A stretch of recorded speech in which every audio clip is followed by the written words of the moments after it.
જોતા રહો અમારી YouTube ચેનલ ICE રાજકોટ અને અમારી ચેનલને સબસ્ક્રાઇબ કરો અને બેલ આઇકોન પ્રેસ કરો જેથી દરેક નવા વિડીયોની નોટિફિકેશન મેળવી શકો।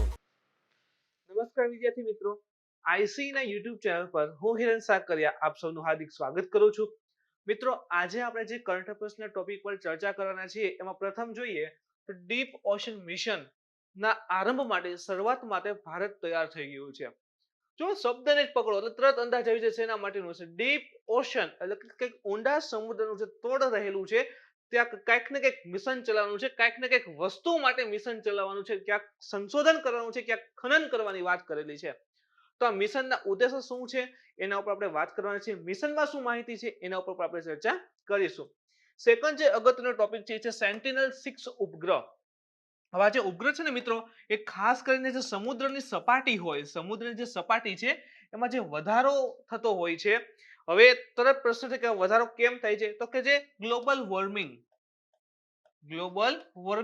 જે થઈ રહ્યું છે, વૈશ્વિક તાપ વૃદ્ધિ, એના કારણે બરફ પીગળી રહ્યા છે। એ બરફ પીગળીને પાણી સમુદ્રમાં જાય છે તો સમુદ્રની સપાટી ઉપર આવે છે, તો ગ્લોબલ વોર્મિંગની સીધી ઇફેક્ટ આ સમુદ્રની સપાટી ઉપર દેખાય છે। તો સમુદ્રની સપાટીમાં કેટલો વધારો ઘટાડો થાય છે એવા ઉદ્દેશ્યથી આ ઉપગ્રહ લોન્ચ કરેલ છે, તો એના વિશેની માહિતી મેળવવાના છીએ।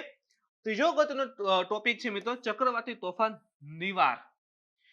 તાજેતરમાં ન્યૂઝમાં છે, તમે જોતા પણ હશો કે ભાઈ જે તમિલનાડુ છે અને જે પુડ્ડુચેરી કેન્દ્ર શાસિત પ્રદેશ રહેલ છે, જો પેલા પોંડિચેરી કહેવાતું, નામ ચેન્જ થઈ ગયું છે પુડ્ડુચેરી, તો જે પુડ્ડુચેરી અને તમિલનાડુ રહેલા છે એના કિનારા ઉપર આ ચક્રવાતી તોફાન નિવાર આવેલ છે, તો એના ઉપર આપણે ચર્ચા કરવાના છીએ। ચોથો અગત્યનો ટોપિક છે G20 સંમેલન 2020 2020 નું G20 સંમેલન છે એ થયેલું છે, તેમાં કયા કયા મુદ્દા પર વાત કરવામાં આવી છે એના પર આપણે ચર્ચા કરીશું। બટ મિત્રો, એઝ યુઝ્યુઅલ કે ડિસ્કશન શરૂ કરીએ એની પહેલા ગઈકાલના બે પ્રશ્ન। તો પ્રથમ પ્રશ્ન હતો કે વિશ્વ મત્સ્યયાન દિવસ ક્યારે ઉજવવામાં આવે છે, તો યાદ રાખો મિત્રો, એનો સાચો આન્સર છે એ 21 નવેમ્બરના રોજ વિશ્વ મત્સ્યયાન દિવસે ઉજવવામાં આવે છે। સેકન્ડ જે પ્રશ્ન પૂછેલો હતો કે સ્કોટિશ લેખક ડગલસ સ્ટુઅર્ટને તેના કયા ઉપન્યાસ માટે બુકર પુરસ્કાર 2020 અપાયો છે, તો જો અહીંયા તમને એક તો ખબર પડી કે બુકર પ્રાઇઝ કોને મળેલો છે, તો કે ડગલસ સ્ટુઅર્ટને। કયા લેખક છે? સ્કોટિશ લેખક છે। ઓકે, એની કઈ કૃતિ માટે એને એવોર્ડ મળ્યો છે, તો એનો સાચો આન્સર છે મિત્રો બી, શગીબ્યાન। એના માટે એને બુકર પ્રાઇઝ 2020 એલોકેટ કરવામાં આવેલ છે। બાકી છે બર્ન શુગર, રિયલ લાઈફ અને ધ ન્યૂ વાઇલ્ડરનેસ છે, એ પણ એની જ કૃતિઓ છે, એ યાદ રાખજો। આગળ વધી મિત્રો, એ સાથે આજના બે પ્રશ્ન જોઈએ। તો પ્રથમ છે ચેરી બ્લોસમ મહોત્સવ કયા રાજ્યમાં ઉજવવામાં આવે છે? ચેરી બ્લોસમ મહોત્સવ જે છે આ કંઈક જીઓગ્રાફીને પણ કંઈક સંલગ્ન છે, તમને એટલી હિન્ટ આપું, એક જીઓગ્રાફીમાં પણ જે ઉનાળામાં વરસાદ થાય ચેરી બ્લોસમ ને ક્યાંક આવે છે। મહોત્સવ છે કયા રાજ્યમાં ઉજવવામાં આવે છે? તમારી સામે ચાર ઓપ્શન રાખેલા છે। ઓપ્શન એ છે કર્ણાટક, ઓપ્શન બી છે મેઘાલય, ઓપ્શન સી છે તમિલનાડુ અને ઓપ્શન ડી છે આસામ। તો આ ચારમાંથી કયા રાજ્યમાં આ મહોત્સવ છે ઉજવવામાં આવે છે, તમારે કોમેન્ટ કરીને જણાવવાનું છે। બીજો પ્રશ્ન જોઈએ મિત્રો, તો મર્યાદા પુરુષોત્તમ શ્રી રામ હવાઈ અડ્ડા કયા રાજ્યમાં આવેલ છે? મર્યાદા પુરુષોત્તમ શ્રી રામ હવાઈ અડ્ડા કયા રાજ્યમાં આવેલ છે? તમારી સામે ચાર ઓપ્શન રાખેલા છે। ઉત્તર પ્રદેશ છે, બિહાર છે, કર્ણાટક છે અને ચોથું છે કે આ પ્રકારનો કે હવાઈ અડ્ડો જ નથી, એક પણ નહીં। તો ચારમાંથી કયો સાચો આન્સર મિત્રો તમારે કોમેન્ટ કરીને જણાવવાનું છે। એ સાથે જ હવે આપણું આજનું ડિસ્કશન શરૂ કરીએ। ડીપ ઓશન મિશનના આરંભ હેતુ ભારત રેડી થઈ ગયું છે, જોઈએ એના વિશે।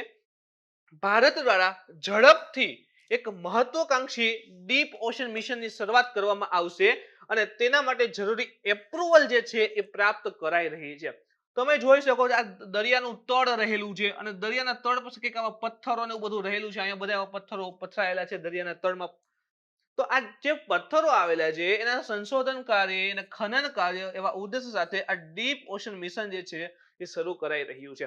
તો એના માટે જે પણ પર્યાપ્ત એપ્રુવલ લેવી પડે, સમુદ્રમાં કાંઈ પણ ફેરફાર થતો હોય, કાંઈ પણ થોડા કહેવાય કે વિસ્તારની બહાર જઈને ખનન કાર્ય કરવું હોય તો ત્યાં એપ્રુવલ લેવી જરૂરી બને છે, તો એપ્રુવલ અત્યારે પ્રાપ્ત કરાઈ રહી છે। માહિતી મેળવીએ મિત્રો કે ભારતના ડીપ ઓશન મિશન વિશે। ડીપ ઓશન મિશન મુજબ 35 વર્ષ પહેલા ઈસરો દ્વારા શરૂ કરવામાં આવેલ એક અંતરિક્ષ અન્વેષણ કરવાનો પ્રસ્તાવ કરવામાં આવ્યો હતો। જો 35 વર્ષ પહેલા ઈસરોએ શું કર્યું હતું કે આ જે અંતરિક્ષ રહ્યું છે, અવકાશ છે, એનું સંશોધન એનું જે કહેવાય ને અન્વેન્શન એટલે કે સંશોધન માટેનો પ્રસ્તાવ રાખવામાં આવ્યો હતો કે ભાઈ ત્યાં એક્સપ્લોઇટેશન કરવું છે. એક્સપ્લોઇટેશન એટલે કે ખનન એ પ્રકારનું થાય, પણ અવકાશમાં 35 વર્ષ પહેલા ઈસરો દ્વારા કહ્યું કે અમને અવકાશમાં કરવું છે. તો એનાથી જ ઇન્સ્પાયર થઈ અને જે ડીપ ઓશન મિશન છે એ લઈ આવેલ છે. આ મિશન ઊંડા સમુદ્રમાં ખનન, સમુદ્રી આબોહવામાં પરિવર્તન સંબંધિત સલાહકારી સેવાઓ, અંતરજલીય આના સિવાય રોબોટિક સંબંધિત ટેકનોલોજી પર કેન્દ્રિત હશે. હવે જો ઊંડાઈ ઉપર જવું છે, તમે અહીંયા જોઈ શકો છો ડાયરેક્ટલી આ ઊંડાઈ ઉપર જવું છે તો આ પ્રકારના રોબોટની એની મદદ લેવામાં આવે છે કે જેમાં શું ડ્રિલિંગ કરી શકીએ, ખનન કરી શકીએ, ઇનશોર્ટ કે જે પણ સપ્લાયની જરૂરી સપ્લાય પૂરો પાડી શકીએ. ખનન માટે જે પણ જરૂરી વસ્તુ હોય બધી રોબોટિક્સ દ્વારા અવેલેબલ થાય.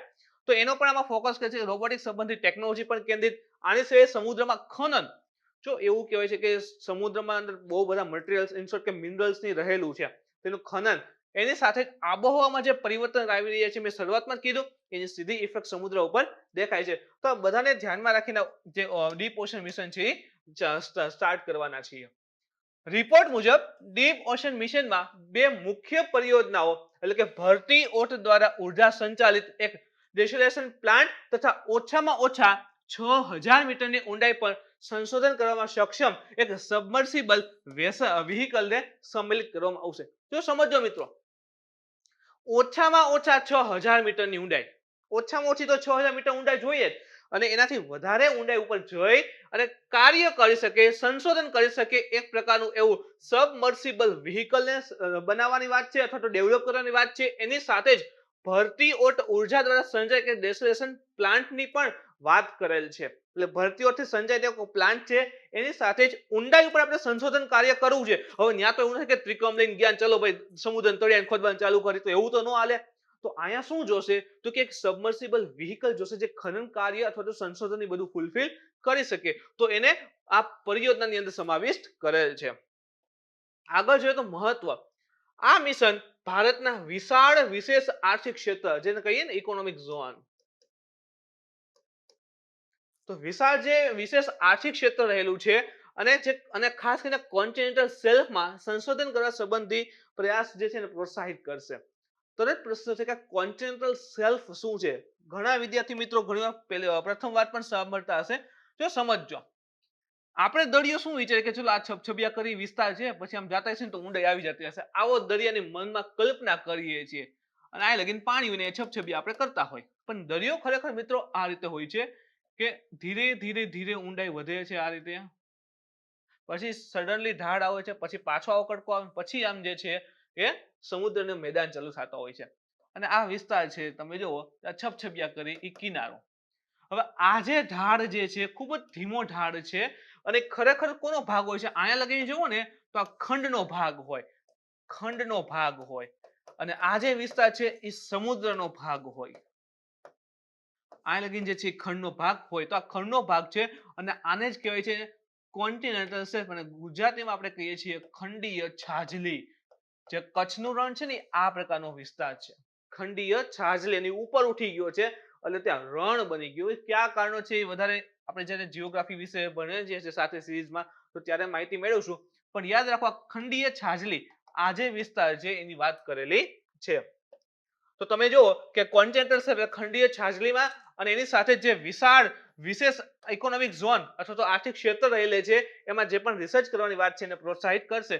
પછી કોન્ટિનેન્ટલ શેલ્ફ હોય છે મિત્રો આપણે ખંડીય છાજલી, એમાં મોસ્ટ ઓફલી લગભગ વિશ્વનું 90% જે પેટ્રોલિયમ જે છે ને આપણે કહીએ ને પેટ્રોલિયમ આ ખંડીય છાજલી વાળા વિસ્તારમાંથી જ મળતા હોય છે. આશરે 90% પેટ્રોલિયમ આ કોન્ટિનેન્ટલ શેલ્ફ જેવો વિસ્તાર હોય ત્યાંથી જ મળતો હોય છે. આ યોજના ભારતને મધ્ય હિન્દ મહાસાગર બેઝિન, જો યાદ રાખો મધ્ય હિન્દ મહાસાગરનો જે બેઝિન રહેલો છે, જે વિસ્તાર રહેલો છે, એમાં સંસાધનનો દોહન કરવાની ક્ષમતા વિકસિત કરવામાં સક્ષમ બનાવશે. હવે જે કહી શકાય કે હિન્દ મહાસાગર જે રહેલો છે એનો જે મધ્ય વિસ્તાર છે ત્યાં ઘણા બધા તમે જોયું તો પોલીમેટાલિક નોડ્યુલ્સ આવેલા છે, જેને આપણે ગુજરાતીમાં એને પીએમએન તરીકે ઓળખીએ છીએ, પોલીમેટાલિક નોડ્યુલ્સ. પોલીમેટાલિક એટલે ઘણી બધી મેટલ અથવા ધાતુઓ ભેગી થઈને એક ગઠ્ઠા જેવું બનેલું હોય. તો એ મોસ્ટ ઓફલી તમે જો તો જે મધ્ય હિન્દ મહાસાગર બેઝિન છે ત્યાં આવેલા છે. તો ત્યાં સંશોધન કરશે અથવા એને દોહન કરવાની ક્ષમતા વિકસિત કરવામાં આ જે ડીપ ઓશન મિશન જે છે એ મદદ કરશે. સંભાવના વિશે વાત કરીએ તો ભારતને મધ્ય હિન્દ મહાસાગર બેઝિનમાં પીએમએન કીધું ને આપણે વાત કરી હમણાં, યાદ રાખજો, poly metallic nodules, પોલીમેટાલિક nodules. Poly એટલે ઘણી બધી, મેટાલિક એટલે આ ધાતુ ને નોડ્યુલ્સ એટલે ગઠ્ઠો જેવું એમ. તો ઘણી બધી ધાતુઓ ભેગી થઈને ગઠ્ઠો બનેલો હોય એને પીએમએન કહીએ છીએ આપણે. એના સંશોધન માટે સંયુક્ત રાષ્ટ્ર સાગરીય નીલ પ્રાધિકરણ એટલે કે United Nation International Sea Bed Authority for Exploration. હવે આપણે દરિયાના તળમાંથી એક્સપ્લોરેશન કરવું છે, ખનન કાર્ય કરવું છે. તો એવું એટલે જો એવું ન હોય કે ચલો મજા આવી કે આ વિસ્તારમાં પછી દરિયામાં ખનીજ છે એટલે ત્યાં જઈ અને ખનન કાર્ય શરૂ કરી દીધું. હવે જે સમુદ્રના વિસ્તારમાં આ પ્રકારની જે કહેવાય કે પીએમએન્સ ને બધું રહેલું હોય છે એ વિસ્તારમાં ખનન કાર્ય કરવા માટે સંયુક્ત રાષ્ટ્રની એક પહેલ International Sea Bed Authority for Exploration જે છે એની પરમિટ લેવાની હોય છે અને એ પરમિટ આપે અમુક વર્ષો માટે, એટલા વર્ષો સુધી જે તે દેશ છે એ વિસ્તારમાં ખનન કાર્ય કરી શકે છે. તો જુઓ, જે મધ્ય હિન્દ મહાસાગર ક્ષેત્ર છે જે પીએમએન રહેલા છે એના સંશોધન માટે સંયુક્ત રાષ્ટ્રની જે International Sea Bed Authority for Exploration છે એના દ્વારા 75,000 સ્ક્વેર કિલોમીટર ફાળવવામાં આવેલ છે. કોને? આપણા ઇન્ડિયાને. જે મધ્ય હિન્દ મહાસાગર બેઝિન છે ત્યાં વિસ્તારમાં આશરે 75,000 સ્ક્વેર કિલોમીટર જે છે એ ઇન્ડિયાને કહેવાય કે આ ખનન કાર્ય એના માટે આ ફાળવવામાં આવેલ છે. મધ્ય હિન્દ મહાસાગર બેઝિન ક્ષેત્રમાં આયર્ન, જો આપણે કીધું કે પોલીમેટાલિક નોડ્યુલ્સ, તેમાં કઈ કઈ મુખ્ય ધાતુઓ હશે? તો એક તો આયર્ન એટલે કે લોખંડ હશે, મેંગેનીઝ છે, નિકલ છે તથા કોબાલ્ટ એના જેવી ધાતુઓનો ભંડાર રહેલો હોય છે જે અમૂલ્ય ધાતુઓ છે. અનુમાન છે કે આ વિશાળ ભંડારના માત્ર 10%, કીધું ને કે આશરે 75,000 સ્ક્વેર ફીટ ફાળવવામાં આવેલ છે એ વિસ્તારમાં ખૂબ વધારે પીએમએન છે. એ પીએમએન ને આપણે બહાર કાઢી લેવા ગઠ્ઠા હોય આવી રીતના, ગઠ્ઠા છે એવા બહાર કાઢી લે તેમાંની ઘણી બધી ધાતુઓનું મિક્સર છે, પછી એમાંથી ધાતુઓ અલગ કરવામાં આવે. તો આ જે પીએમએન પથરાયેલા છે એના માત્ર 10% ખનન કાર્ય કરીને બહાર લઈ આવવામાં આવે તો તે આગલા 100 વર્ષો માટે ઉર્જા આવશ્યકતા પૂરી કરી શકે છે. એની સાથે તમે જો ભંડારમાં જે પણ ખનિજો, અન્ય ખનિજો રહેલા છે, કીધું ને કોન્ટિનેન્ટલ શેલ્ફ, તો ત્યાં ખાસ કરીને પેટ્રોલિયમ મળવાની પણ શક્યતા હોય છે. તો આ પ્રકારે અલગ અલગ પ્રકારના જે પણ ખનિજો મળી આવે છે એના માત્ર 10% દોહન કરીએ તો આ ભારતના જે આગલા 100 વર્ષો છે એના માટે ઉર્જા આવશ્યકતાની જે છે ફૂલફિલ થઈ શકે છે. એના પછીનો મિત્રો અગત્યનો ટોપિક છે સેન્ટિનેલ-6 ઉપગ્રહ. સેન્ટિનેલ છે, સોન્ટિનેલ નથી, સેન્ટિનેલ-6 ઉપગ્રહ. શા માટે કરંટમાં છે? તો કોપરનિકસ સેન્ટિનેલ-6 માઇકલ ક્લેલિચ ઉપગ્રહનું નિર્માણ જે છે એ મહાસાગરોની દેખરેખ માટે કરવામાં આવ્યું છે. આપણે વાત કરી ને શરૂઆતમાં જ કે જે પણ મહાસાગરો રહેલા છે એની જે સપાટીમાં જે પણ પરિવર્તન આવી રહ્યા છે એના ઉપર દેખરેખ, વોચ રાખવા માટે ખાસ કરીને આ સેન્ટિનેલ-6 ઉપગ્રહ છે એનું નિર્માણ કરવામાં આવ્યું છે. જોઈને આ વિશે તેને તાજેતરમાં કેલિફોર્નિયાના સ્પેસએક્સ ફાલ્કન 9 રોકેટ દ્વારા છે પ્રક્ષેપિત કરવામાં આવેલ છે. તે વૈશ્વિક સમુદ્ર સ્તરમાં થવા વાળા ફેરફારોની દેખરેખ હેતુ એક મિશનનો ભાગ રહેલો છે. જુઓ, એક વૈશ્વિક મિશન રહેલું છે જે શું કરે છે કે સમુદ્ર સ્તર જે છે, સમુદ્રની સપાટી છે એમાં જે પણ ફેરફાર થાય છે એના ઉપર વોચ રાખે છે. એના જ એક ભાગ રૂપે આ મિશન છે ફરી લોન્ચ કરેલ છે. સેન્ટિનેલ-6 મિશન વિશે આપણે માહિતી મેળવીએ. કીધું ને મિશન છે કે જે સમુદ્રની સપાટીનું ધ્યાન રાખે છે. આ મિશનને Jason continuity of service Jason એટલે કે જેસન 15 મિશન પણ કહેવામાં આવે છે. યાદ રાખો, જેસન કન્ટિન્યુટી ઓફ સર્વિસ, આ પ્રકારનું મિશનનું પણ નામ રહેલું છે. આ મિશનને મહાસાગરોની ઊંચાઈ માપવા હેતુ તૈયાર કરવામાં આવેલ છે.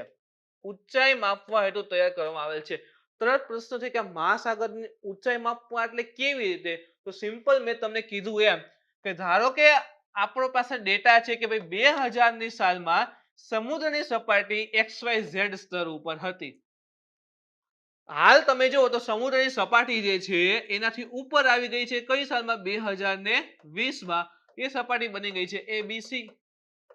તો 2000 ની સાપેક્ષે 2020 નો જે ડેટા છે એના આધારે અનુમાન લગાવી શકાય કે સમુદ્રની સપાટીમાં કેટલો વધારો થઈ રહ્યો છે. તો ગયા વર્ષની 2019 સાથે 2020 નો ડેટા કમ્પેર કરી શકો, જેનાથી શું થાય કે એક વર્ષમાં ગ્લોબલ વોર્મિંગની ઇફેક્ટ કેટલી આવે છે એનો અંદાજો લગાવી શકાય.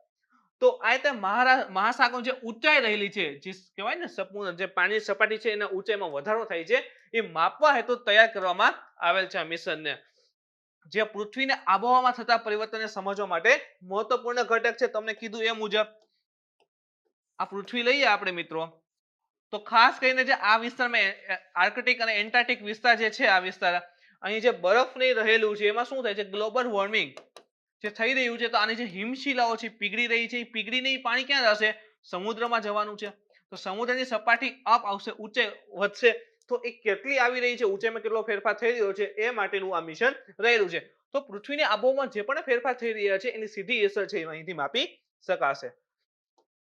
સેન્ટિનલ-6 મિશનને યુરોપિયન સ્પેસ એજન્સી એટલે ESA, આના સિવાય નાસા, યુમિટેસ એટલે કે European Organisation for the Exploration, યાદ રાખજો, NOAA દ્વારા સંયુક્ત રૂપે વિકસિત કરેલ છે. તો મલ્ટિપલ ઓફ એજન્સીસ આમાં સમાવેશ છે આ સેન્ટિનલ-6 મિશનની અંતર્ગત. એટલે કોઈ એક દેશનું નથી, કોઈ એક દેશે શરૂ કરેલ છે કે ચલો આખા દુનિયા પર વોચ રાખે, એવું કઈ નથી. મલ્ટિપલ જે એજન્સીઓ રહેલી છે, મલ્ટિપલ જે એજન્સીઓ રહેલી છે એ બધી સમાવેશ થઈ અને પૃથ્વીની જે ફેરફાર આવી છે, વાતાવરણમાં જે ફેરફાર આવી રહ્યા છે, આબોહવામાં જે ફેરફાર નોંધાઈ રહ્યા છે એની ઉપર વોચ રાખવાનું કાર્ય કરે છે.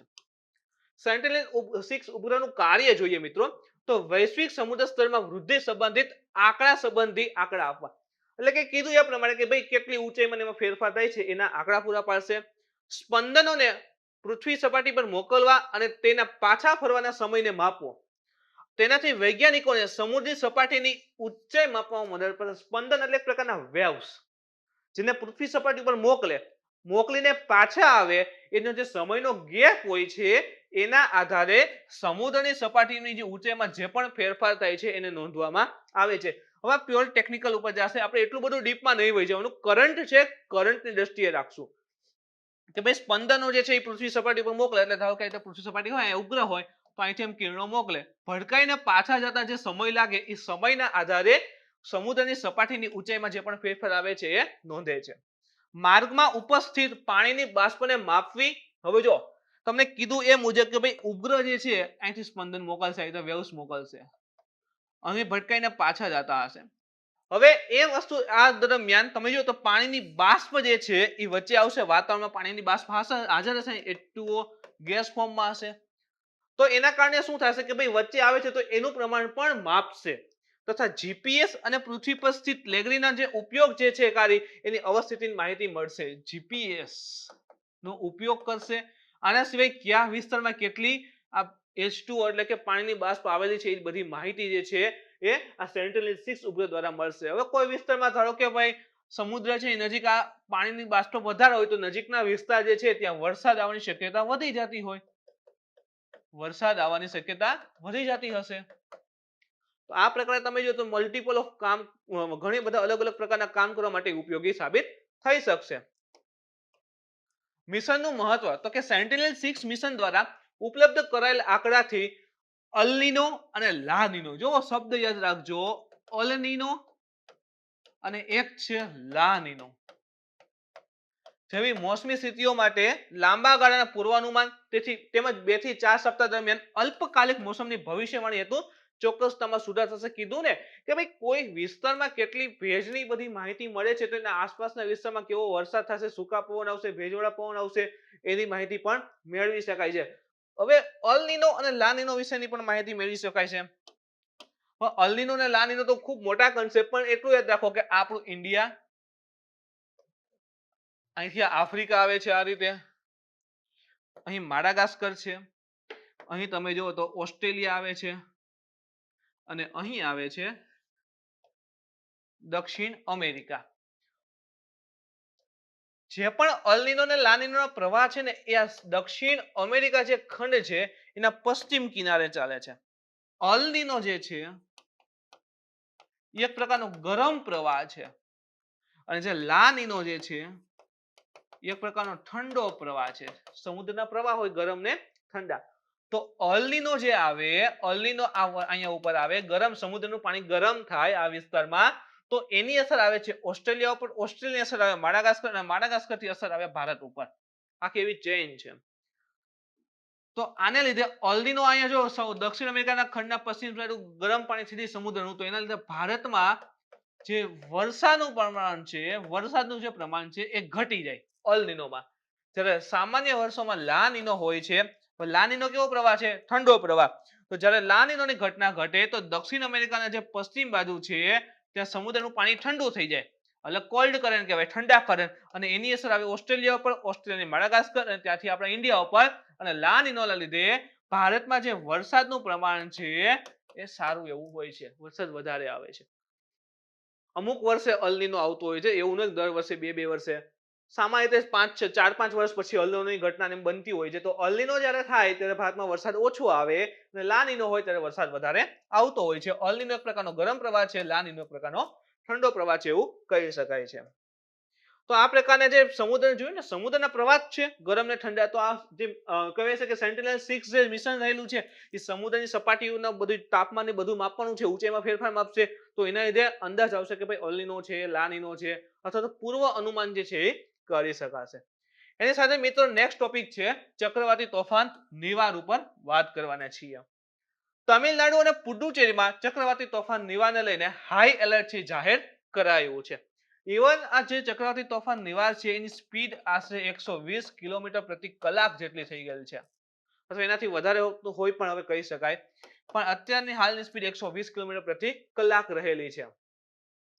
હવામાન ખાતાએ આગામી કેટલાક દિવસોમાં ભારે વરસાદ અને તેજ પવનો આવવાની શક્યતા છે દર્શાવેલી છે. તમે જોઈ શકો છો આ બંગાળની ખાડીવાળો વિસ્તાર છે, અહીંથી ચક્રવાતી તોફાન ઉત્પન્ન થાય છે, અને આ તમે જુઓ તો તમિલનાડુનો કિનારો આ વિસ્તારમાં આવે છે પુડુચેરી, તો એ વિસ્તાર ઉપર ત્રાટકવાની શક્યતા રહેલી છે. ચક્રવાતી તોફાન નિવાર આ વર્ષે ઉત્તરી હિન્દ મહાસાગરમાં ક્ષેત્રનું ચોથું ચક્રવાતી તોફાન છે. જો આ વર્ષનું આ વિસ્તારની અંતર્ગતનું ચોથું ચક્રવાતી તોફાન રહેલું છે. તો અગાઉના 3 ક્યાં હતા? એકનું નામ છે ગતિ, એકનું નામ છે અમ્ફાન, અને એકનું નામ છે નિસર્ગ. તો આ 3 આગળના હતા, અને ચોથું જે છે એનું નામ છે નિવાર. ચક્રવાતી તોફાન નિવાર 2018માં ચક્રવાત ગાજો પછી 2 વર્ષ પછી તમિલનાડુમાં આવવાનું બીજું ચક્રવાત બન્યું છે. 2018 ની અંતર્ગત 2018માં આ તમિલનાડુના કિનારે ચક્રવાત આવ્યું હતું. 2018 પછી આ ચક્રવાતી તોફાન નિવાર જે છે એટલે કે 2020માં એ બીજું ચક્રવાત બન્યું છે જે તમિલનાડુના કિનારે આવ્યું હોય. તો યાદ રાખો 2018માં આવ્યું હતું, એના પછી 2020માં ચક્રવાત તોફાન નિવાર છે આવેલું છે તમિલનાડુના કિનારે. ચક્રવાતી તોફાન નિવારનું નામ, આ નિવાર નામ છે એ કોને આપ્યું છે? તો યાદ રાખો નિવાર નામ છે ઈરાને આપેલું છે, ઈરાન દ્વારા અપાયેલું છે. જ્યારે ચક્રવાતી તોફાન નિસર્ગનું નામ હતું એ બાંગ્લાદેશ દ્વારા અપાયું હતું, અને ચક્રવાતી તોફાન જે ગતિ છે એનું નામ છે ભારત દ્વારા અપાયું હતું. તો જો યાદ રાખજો અત્યારે નિવાર આવેલું છે, તો નિવારનું નામ કોને આપ્યું? ઈરાને આપ્યું છે. એની પહેલા હતું નિસર્ગ, તો નિસર્ગનું નામ કોને આપ્યું? બાંગ્લાદેશે આપ્યું હતું. અને એની પહેલા હતું ગતિ, તો ગતિનું નામ કોને આપ્યું? તો કે ભારતે આપેલું હતું. હવે એના પછીનો મુદ્દો જોઈએ મિત્રો, G20 સંમેલન 2020, કે ગ્રુપ ઓફ 20 એમ બોલાય છે એને, ગ્રુપ ઓફ 20 કન્ટ્રીઝ નું સંમેલન થયું છે 2020 નું. તાજેતરમાં G20 નું વર્ચ્યુઅલ કે વિડિયો કોન્ફરન્સનું સંમેલનમાં ભારત કોરોના પછીના વિશ્વ માટે, જો અત્યારે કોરોનાની મહામારી રહેલી છે, આ સંમેલનની અંતર્ગત ભારતે શું કર્યું છે કે કોરોનાની મહામારી પછીના વિશ્વ માટે એક નવા વૈશ્વિક સૂચકાંક બનાવવાની ભલામણ કરી છે. અત્યારે જે પરિસ્થિતિઓ છે એના લઈને દેશોની સ્થિતિ જે છે એમાં ઘણો બધો ફેરફાર આવ્યો છે. ઇકોનોમીમાં ફેરફાર આવી રહ્યો છે, એ સાથે ટ્રેડમાં પણ ફેરફાર આવી રહ્યો છે. તો એ બધાને ધ્યાનમાં રાખી અને ભારતે નવા વૈશ્વિક સૂચકાંક લઈ આવવાની ભલામણ કરી છે, જેને આખો મુદ્દો છે કરંટમાં આવ્યો છે. મુખ્ય બિંદુ આ G20 સમિટ હતી એની અંતર્ગત મુખ્ય બિંદુ ક્યાં ક્યાં હતા? તો કે નવા વૈશ્વિક સૂચકાંક ભારતે કીધું કે લઈ આવવા જોઈએ, એના 4 સ્તંભ આધારિત હશે. આ 4 સ્તંભ ઉપર આ નવા વૈશ્વિક સૂચકાંક છે આધારિત હશે. પહેલું છે પ્રતિભા, એટલે કે જે ટેલેન્ટ રહેલું છે તે. સેકન્ડ છે ટેકનોલોજી, પ્રૌદ્યોગિકીની વાત છે. ત્રીજું છે ટ્રાન્સપરન્સી, એટલે કે જે પારદર્શિતા કહીએ ને આપણે એની વાત છે. અને ચોથું છે પૃથ્વીના સંરક્ષણનો જે કહી શકાય ટ્રસ્ટીશિપ છે ટુવર્ડ્સ ટુ ધ પ્લેનેટ, એટલે કે પૃથ્વીના સંરક્ષણનું એક પગલું એ પ્રમાણે કહેવામાં આવે છે. આ વર્ષે જે શિખર સંમેલન થઈ 2020 ની G20 ની જે શિખર સંમેલન થઈને એની મેજબાની કોને કરી હતી? તો યાદ રાખજો, સાઉદી અરબે કરેલી હતી. આગળ જોઈએ બધા વિશે માહિતી મેળવીએ તો પ્રથમ છે પ્રતિભા એટલે કે ટેલેન્ટ, વ્યક્તિના ટેલેન્ટ ઉપરની વાત કરેલી છે. માનવ પ્રતિભાનો મોટો પુલ તૈયાર કરવા માટે, મોટો પુલ એટલે કે મલ્ટીપલ, ઘણા બધા આખા લોકોને તૈયાર કરવા માટે મલ્ટી સ્કિલિંગ તથા રીસ્કિલિંગ એટલે પુનઃ કૌશલ પર ધ્યાન દેવામાં આવશે. હવે જો મલ્ટી સ્કિલિંગ એટલે કોઈ એક વ્યક્તિ હોય, ધારો કે XYZ નામનો વ્યક્તિ છે, એને માત્ર એક જ કામ કરતા આવડે છે. ધારો કે ભાઈ એ હીરા ઘસે છે તો એને હીરા વિશેનું નોલેજ છે, બાકીનું નોલેજ નથી. તો શું થાય કે ભાઈ કાલે ઉઠીને હીરા ઉદ્યોગને કંઈ પણ ફટકો લાગે અથવા તો વોટેવર ઘટના ઘટે અને હીરા ઉદ્યોગ આગળ પાછળ થાય તો એની પાસે અધર ઓપ્શન નથી રહેતા. શું કામ? એના વિશે એની પાસે સ્કિલ નથી. તો હવે શું કરવા માંગે છે? XYZ વ્યક્તિ છે એને મલ્ટી સ્કિલિંગ, એને ઘણી બધી અલગ અલગ એક્ટિવિટી જે રહેલી છે એના વિશેની માહિતી આપવી, એના માટે એને તૈયાર કરવો કે કાલે ઉઠીને હીરા ઉદ્યોગને કાંઈ પણ આગળ પાછળ થાય તો એની પાસે અધર સેક્ટરમાં જવાની પૂરેપૂરી શક્યતા રહેલી હોય છે. તો જો મલ્ટી સ્કિલિંગ હોય તો માણસ જે છે ઘણા બધા અલગ અલગ સેક્ટર સાથે જોડાઈ શકે છે અને ત્યાંથી કહેવાય કે ઇન્કમ જનરેટ કરી શકે છે. સેકન્ડ છે રીસ્કિલિંગ. રીસ્કિલિંગ એટલે ટેકનોલોજી સાથે અપડેટ થવું, પુનઃ કૌશલ. જેમ કે પહેલા ખાલી ભાઈ સાદા ફોન વાપરતા હોય, એન્ડ્રોઈડ આવે તો કેવું થોડુંક આમ કે આ તો અઘરું પડે છે, પણ એ જરૂરી છે. રીસ્કિલિંગ કે ભાઈ સ્કિલ જે છે એમાં હજી વધારો કરવો જોઈએ, જેથી કરીને જે પણ નવી અપડેટ ફીચર્સ ને બધું આવી રહ્યું છે અલગ અલગ ટેકનોલોજીની અંતર્ગત, અલગ અલગ મશીનરીમાં ને બધામાં, તો એના ઉપર ધ્યાન દેવામાં આવશે. એટલે જે કહી શકાય કે ટેલેન્ટ જે છે એમાં શું થશે? વધારો થશે. ભારતીય પહેલ જેવી કે નેશનલ સ્કિલ ડેવલપમેન્ટ મિશન છે ને આપણું, તો નેશનલ સ્કિલ ડેવલપમેન્ટ, સ્કિલ જે છે એનો વિકાસ કરવામાં આવી રહ્યું છે, એના માટેનું મિશન છે, જેના ઉદ્દેશ્ય જે છે એ કૌશલ પ્રશિક્ષણ ગતિવિધિઓના સંદર્ભમાં ક્ષેત્રો અને રાજ્યના પહોંચ બનાવવાનો છે. કૌશલ ગતિવિધિઓ એટલે કે જે પણ અલગ અલગ ક્ષેત્ર અથવા તો રાજ્યમાં જે પણ જુદા જુદા વિસ્તાર રહેલા છે ત્યાં સુધી પહોંચ બનાવી અને વ્યક્તિઓને, મનુષ્યને પ્રશિક્ષિત કરવા, ખાસ કરીને અલગ અલગ કયું મલ્ટી સ્કિલિંગને લઈને. ભારતની ન્યૂ એજ્યુકેશન પોલિસી અને પ્રધાનમંત્રી ઇનોવેશન લર્નિંગ પ્રોગ્રામ જેવા કાર્યક્રમ પણ ખૂબ સારી રીતે મેળ ખાય છે. પ્રધાનમંત્રીનું જે ઉદ્દેશ્યમાં દેખાડ્યું કે ભાઈ પ્રતિભા, ટેલેન્ટ જે છે એ વધારવો છે, તો આ જે ન્યૂ એજ્યુકેશન પોલિસી છે આની સાથે પ્રધાનમંત્રી ઇનોવેશન લર્નિંગ પ્રોગ્રામ જે છે, આ ઇનોવેશન લર્નિંગ, જો ઇનોવેશન એટલે કંઈક નવું, તો આ પ્રકારના જે કાર્યક્રમ જે છે એ ટેલેન્ટ વધારવા માટેને વધારે વેગ આપી રહ્યા છે, એની દિશામાં ભારતના પગલા છે એ માનવામાં આવે છે.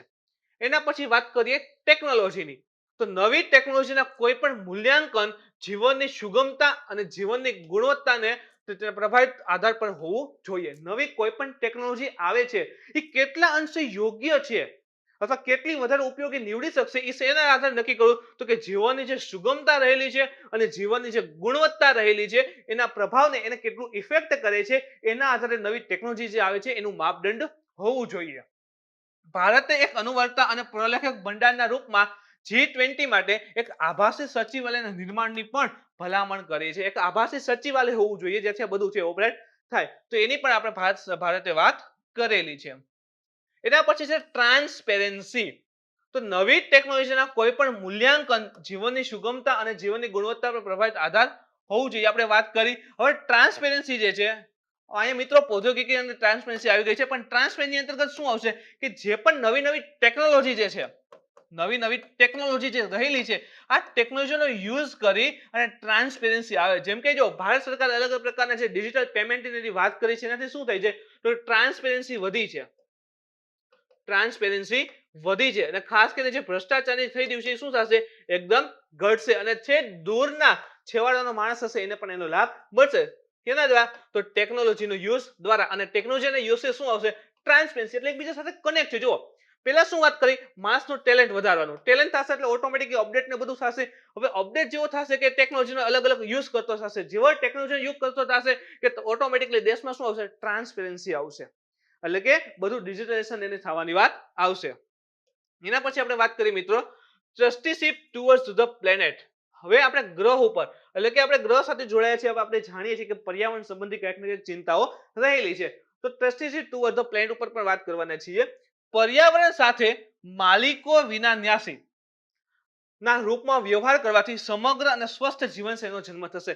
આપણે પર્યાવરણના માલિક નથી, પર્યાવરણ બધાનું છે, પૃથ્વીનું છે, એવી રીતે કહી શકાય પૃથ્વી પર છે તો એ બધાનું છે, મનુષ્યનું છે, પ્રાણીનું છે, પક્ષીનું છે, એ તો બધાનું છે. એ પ્રકારે જો એનો ઉપયોગ કરવામાં આવે તો શું થશે કે જે સમગ્ર જીવનશૈલી છે એ વ્યવસ્થિત થશે, વ્યવસ્થિત સ્વસ્થ બનશે.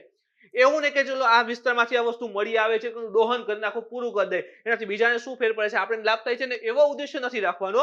કોઈનું છે નહીં, માલિકો વિના પર્યાવરણનો કોઈ માલિક નથી, એટલે બધાનું છે એવા ઉદ્દેશ્ય સાથે જો એનો ઉપયોગ કરવામાં આવે તો સ્વસ્થ જીવનશૈલી છે ડેવલપમેન્ટ થઈ શકશે. એટલે પર્યાવરણ જે હનન થઈ રહ્યું છે એને અહીં ઘટાડવાની અને ધીરે ધીરે ઓછું કરવાની વાત કરેલ છે. કાર્બન ફૂટપ્રિન્ટ એટલે કે ગ્રીન હાઉસ ગેસોની માત્રા છે. કાર્બન ફૂટપ્રિન્ટ એટલે શું થાય? ગ્રીન હાઉસ ગેસોની માત્રા. ગ્રીન હાઉસ ગેસીસ જેમ કે ભાઈ નાઇટ્રોજનના ઓક્સાઇડની જે આવે છે એ ચાન્સ છે, કાર્બન ડાયોક્સાઇડ છે, પાણીની બાષ્પ જે રહેલી છે એ પણ એક પ્રકારનો ગ્રીન હાઉસ ગેસીસમાં સમાવિષ્ટ છે. શું કામ? ઉર્જા ઉષ્મા જે રહેલી છે એનું શોષણ કરે છે. તો જે ગ્રીન હાઉસ ગેસીસ છે એની જે માત્રા છે ને આપણે સામાન્ય રીતે કાર્બન ફૂટપ્રિન્ટ કહેતા હોઈએ છીએ.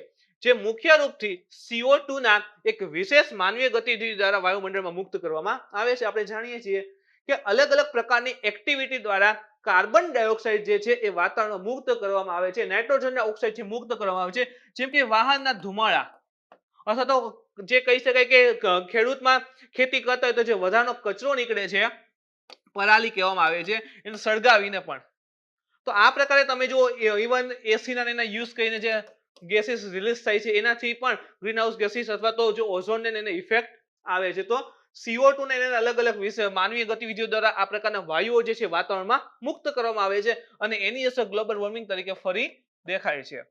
ભવિષ્યની બેઠક જે છે જો આ બધા ઉપર વાત કરવામાં આવી છે કે ભાઈ ધીરે ધીરે હવે એને બધાને કંટ્રોલમાં કરવા અને પૃથ્વીનું વાતાવરણ છે ફરી સ્વચ્છ કરવું, જીવનશૈલી છે સરળ બનાવવી. અત્યારની બેઠક આપણે જોઈએ કે ભાઈ સાઉદી અરેબિયાની મેજબાની કરેલી છે, પણ આગામી બેઠકો વિશે વાત કરીએ તો ભવિષ્યની બેઠકમાં જોઈએ તો 2021માં ઇટલી, 2022માં ઇન્ડોનેશિયા અને 2023માં ભારત તથા 2024માં બ્રાઝિલ જે છે એ એની કહેવાય કે ભાઈ શિખર સંમેલનની મેજબાની કરવાના છે. તો યાદ રાખજો આપણું ભારત છે 2023માં મેજબાની કરશે. તો મિત્રો આજનું જે કરંટ અફેર્સ હતું તે અહીં સમાપ્ત થાય છે. આજના લેક્ચરમાં જો તમને કોઈ પણ પ્રકારનો પ્રશ્ન હોય, ડાઉટ હોય, ક્વેરી હોય તો તમે કોમેન્ટ કરીને પૂછી શકો છો. આજનો વિડીયો મિત્રો ગમ્યો હોય તો લાઈક કરો, શેર કરો, તમારા મિત્ર સુધી પહોંચવા માટે કોશિશ કરો. કાલે ફરી મળીશું નવા ટોપિક સાથે. Thank you.